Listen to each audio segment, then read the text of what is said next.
So hello guys, ano nga ba ang mga latest at balita ngayon sa PBL? Tara nga't pag-usapan natin yan ngayon. So guys, nagharap nga ang Creamline Cool Smasher at ang Cherry Tigo crossovers para ito sa quarterfinals ng All Filipino Conference sa PBL. Guys, pagpasok pa lang ng set 1 ay medyo naging hindi na maganda para sa Creamline Cool Smasher ang set na iyon. Guys, madami nga naging error ang Creamline Cool Smasher sa set na iyon, kaya naman hindi nila nakuha ang set number 1. Kung saan nag-score nga ang set na iyon ng 20-25, favor nga ito sa Cherry Tigo. Guys, alam naman natin ang Creamline Cool Smasher ay hindi basta-basta nagpapatalo. Guys, pagpasok nga ng set 2 ay nabawasan nga ang mga errors ng Creamline Cool Smasher. Grabe nga ang ginagawa ng isang Alyssa Valdez. Na rin ang labanan ni Kayla Atienza at Jen Yerba para sa floor defense ng bawat kampo. Sa huli nga ng set 2, nakuha nga ito ng Creamline Cool Smasher sa score na 25-21. So guys, pagpasok ng set 3 ay napakaganda pa rin ang ginagawa ng Creamline Cool Smasher. Nandiyan sina Bea De Leon, Bernadette Pons at iba pa nga.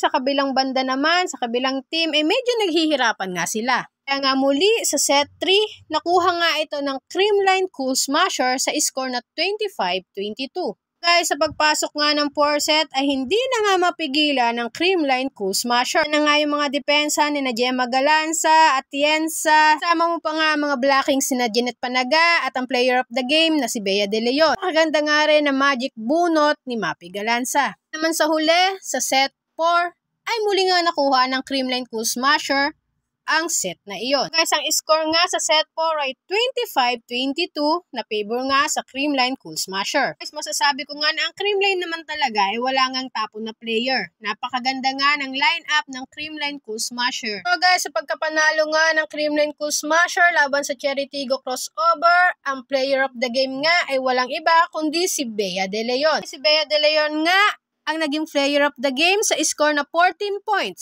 7 attacks, 5 blocks, and 2 aces. Gandang ipinakita para sa laban na yon, kundi lahat naman sila talaga ay nagpakita at nagkaroon ng ambag para sa pagkapanalo. So guys, hanggang dito na nga lang ang video na to. Sana nagustuhan nyo. Huwag nyong kalimutang mag-like, mag-subscribe at mag-comment dito sa aking channel para maging update kayo sa lahat ng mga susunod ko pang videos.